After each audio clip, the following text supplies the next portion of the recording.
Good day, sir. This video that I am going to take is all about the discussion of forensic ballistics, their types, and other means. So what is forensic ballistic? Forensic ballistics is a branch of science which actually involves the investigation and identification of firearms by means of ammunition fired through them. It is also the study of motion of projectiles as applied to law.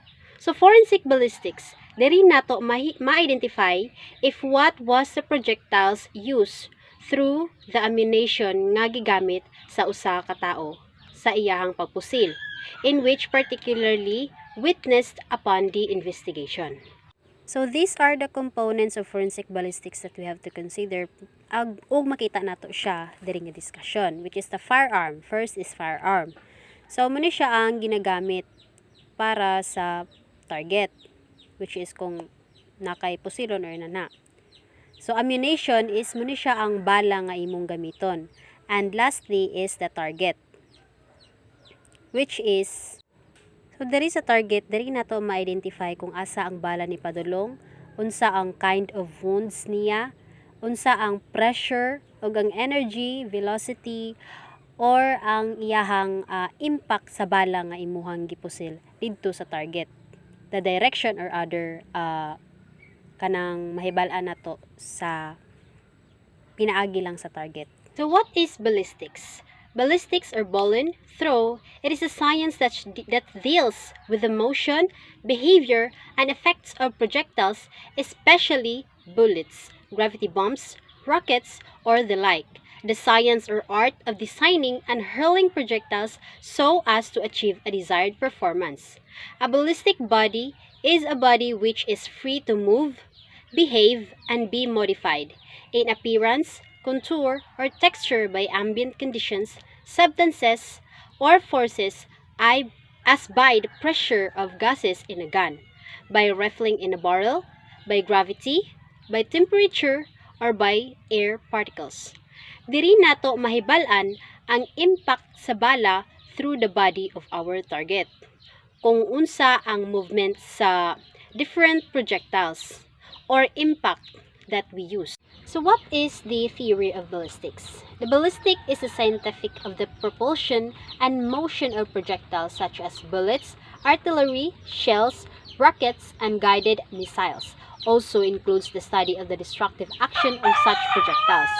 The drag of a projectile moving head-on is now usually divided into three parts: the bow resistance, due to air pressure at the head of the projectile, skin friction caused by the friction of air moving along the middle portion of body, and base drag due to the under pressure and disturbance of the air behind the base. So dari sa ballistic, diri na to mahibal-an kung unsa bagid ang igo sa isa ka bala, unsay part ani, tas unsa iyahang kibali mga wound nga mabilin or ang impact sa bala sa didto sa target. There are types of ballistics. Ballistics is sometimes subdivided into internal ballistics, the study of the processes originally accelerating the projectile, for example, the passage of bullet through the barrel of a rifle. Mauni siya ang agi sa bala from the rifle. So next is the transition ballistic, the study of the projectile's behavior when it leaves the barrel and the pressure behind the projectile is equalized. Next is the external ballistics. It is the study of the passage of the projectile through space or the air. And lastly, the terminal ballistics. It is the study of the interaction of the projectile with its target, whether that be flesh for a hunting bullet steel, for an anti-tank round, or even furnace slag for an industrial slag disruptor, kung unsang impact dadto sa imong target. Furthermore, ballistics is the study dealing with the effect of the impact of the bullet on the target. Penetration of the bullet is of prime interest.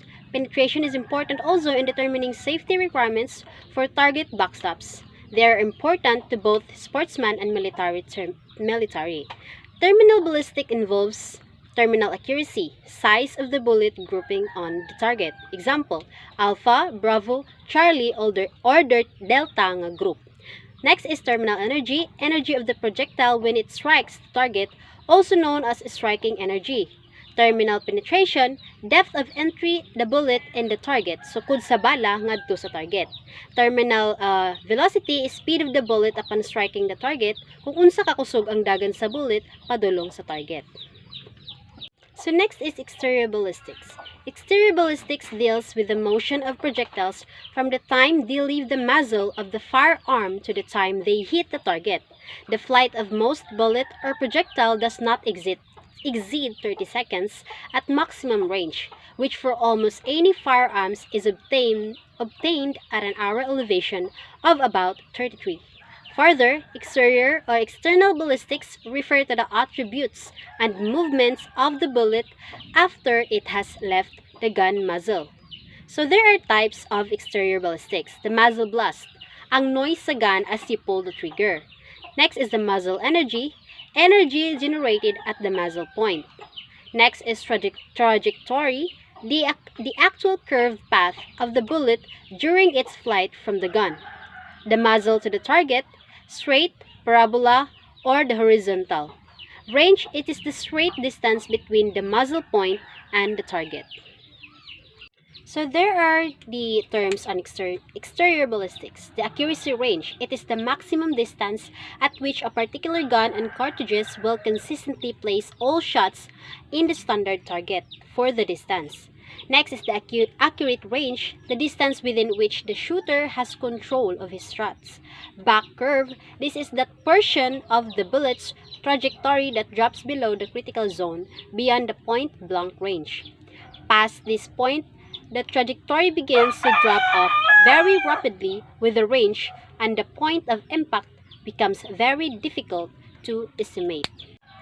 So the other types of exterior ballistics is a ballistic coefficient. That means that the bullet may lose its speed very rapidly during its flight in the air. Next is bullet energy, the power possessed by the moving bullet, or in other words, its ability to keep going when it meets an obstacle and to do work on the obstacles is immense importance, for obviously the more power a bullet has on the harder it is to stop, the more effective it can be as a weapon. Bullet trajectory is the bullet's path as it travels down range. Critical zone, this is the area of the bullet's path where it neither rises nor falls greater than the dimension specified. So next is drift. It is the curve taken by the bullet while in flight. A right hand rifling curves to the right while that of the left and rifling curves to the left. Effective range, the maximum distance at which a bullet may reasonably be expected to travel accurately and kill a particular type of live target. Extreme range, the greatest distance the bullet will travel when the cartridge is fired. Flat trajectory, a comparative term used to indicate very little curvature on the flight in the bullet, from muzzle to point of impact. When the velocity is high, the comparatively flat trajectory, So gallery range, the indoor target range. Initial point, the range at which the bullet's trajectory first crosses the line of the sight. Next is the instrument velocity, the velocity of a projectile measured by the scientific instrument called chronograph at a specified point on its trajectory, always lower than the muzzle velocity. A keyhole shot, the tumbling of the bullet in its flight and hitting the target sideways as a result of not spinning on its axis. Maximum point blank range, this is the farthest distance at which the bullet's path stays within the critical zone. In other words, the maximum range at which you don't have to adjust your point of aim to hit the target's vital zone.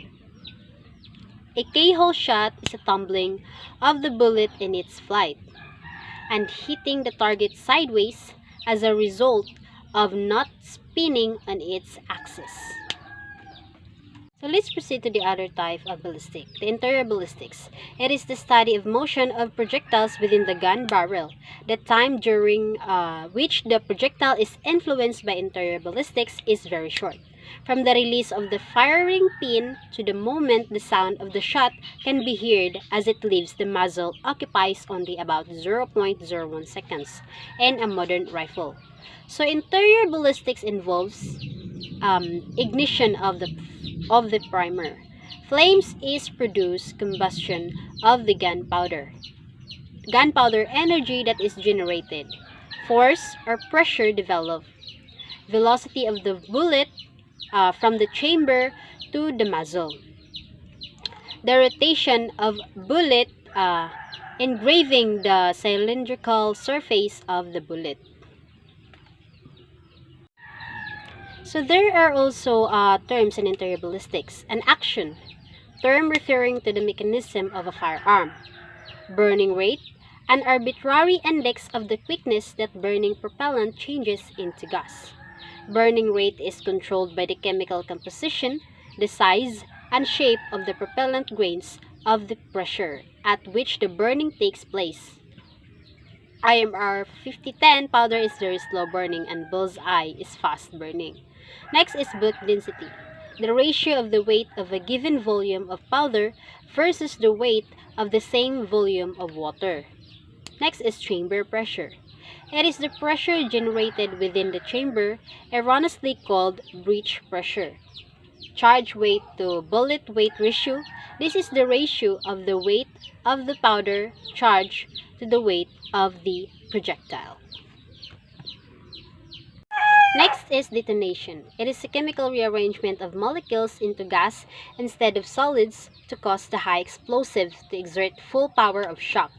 Energy is measured in foot-pounds, and 1 foot-pound means that amount of energy which would be capable of lifting a weight of 1 pound through a distance of 1 foot drop block. Action, the type of action in which the breech block rises and forces vertically in cuts when the receiver sidewalls. Lever actuated as a rule. Expansion ratio. It is the ratio of the capacity of the powder chamber plus bore in grains of water to the capacity of the powder chamber in grains of water. So foot-pound is the amount of work required to raise 1 pound 1 foot high against the force of the gravity. Next is a foot-second. It is the velocity expressed in foot per second. Gas, a fluid resulting from the combustion of gunpowder with a relatively great expansion and a spontaneous tendency. Hang fire occurs when a cartridge fails to explode on time or delayed in firing. A knocking power, the power of the bullet which delivers a very heavy paralyzing blow that put the victim down and may then recover if the wound inflicted upon is not fatal. Loading density, it is the ratio of weight of the powder charge to the capacity of the powder chamber. Misfire is a total failure of cartridge to discharge. This is different from hang fire, which merely a delayed combustion, while misfire a complete failure if to start a combustion. Are the gunshot wound characteristics. The muzzle pattern indicates contact wound and are often observed in suicide cases. The whole charge projectile wards if any smoke and burnt or semi-burnt powder particles and hot gases enter into the target. No burning, blackening, and tattooing are observed. Instead, they are observed inside the hole through careful examination. The edges are found ridged, turned in stark shape, and the wound is like an exit wound. Scorching, caused by the flame or hot gases, not by the hot projectiles as is commonly believed. It is also known as a burning or charring.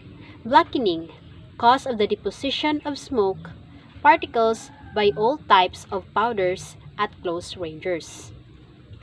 Tattooing, aka peppering, caused by the embedding of unburnt and semi-burnt powder particles into the surface of the target. These particles are slightly heavier than the smoke particles.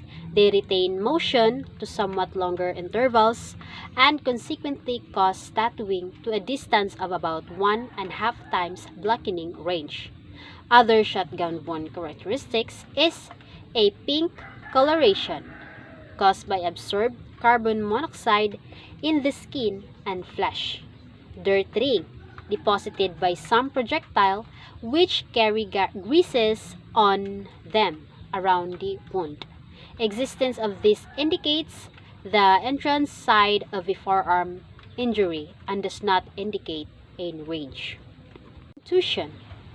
Contusion caused by the impact of projectile. It takes the form of a belt around the wound. Materials, their presence not only permits the identification of the firearm's injury, but they also permit a fairly reliable guess of firearm. Factors influencing entrance and exit gunshot wounds.